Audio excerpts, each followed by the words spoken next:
Hello friends, Music Man here, part 3 on how to build wealth. So if you're interested in how to build wealth, stay right with me right here at Stupid with Money, because for many years I was stupid with money and I finally got my act together about 7-8 years ago, and it has made all the difference.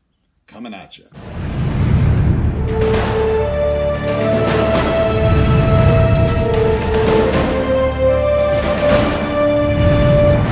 The next thing is you don't want to be house poor. What is house poor? It's where you buy more house than you really afford. If you are spending more than 30 to 35% of your income on your house, you are financially stressed. So today people believe that they've got to have right away the home of their dreams. Or on the opposite spectrum, they have a house and they've got a bunch of empty rooms, and they keep thinking, the children are going to keep coming around, the grandchildren are going to keep coming around, and they don't.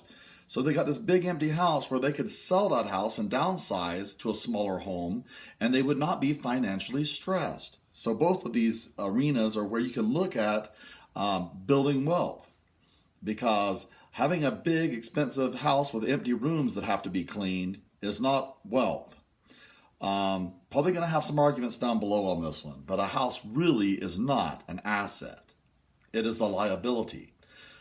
Unless it's real estate. Is your home an asset? We're really not. It doesn't build money, as much money as other things could. You got to have a home. You got to have a place to live. But your house is not necessarily an asset, because does it make you money? Well, not really. After you add in the roof has been replaced a couple of times after living in that house, the water heater's been replaced after living in that house, you've had to do windows, you've had to redo the carpet, you've had to do floors, you've had to do kitchens, you've redone kitchens, you've redone the bathroom a couple of times after you add all these expenses up. You've had the plumbing worked on. The plumbing's going to wear out. Everything on your house is eventually just about going to be replaced.